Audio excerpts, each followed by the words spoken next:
আজ 15 আগস্ট 2025। দৈনিক কালের কণ্ঠ পত্রিকার প্রধান শিরোনাম। নিত্যপণ্য ক্রেতার হাঁসফাঁস।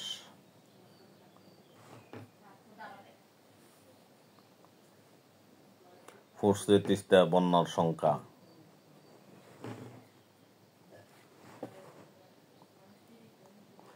খালেদা জিয়ার জন্মদিন আজ।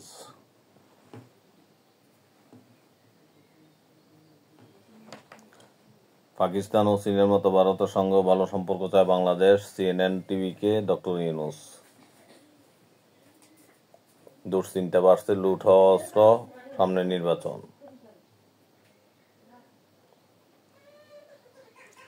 যৌথ অভিযানও থামছে না ছিনতাই ডাকাতি।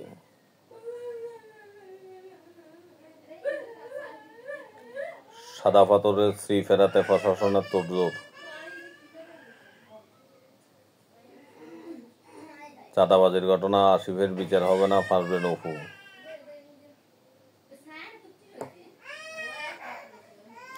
শিক্ষক মাহফুজাও চলে গেলেন, মাইলস্টোন ট্র্যাজেডি।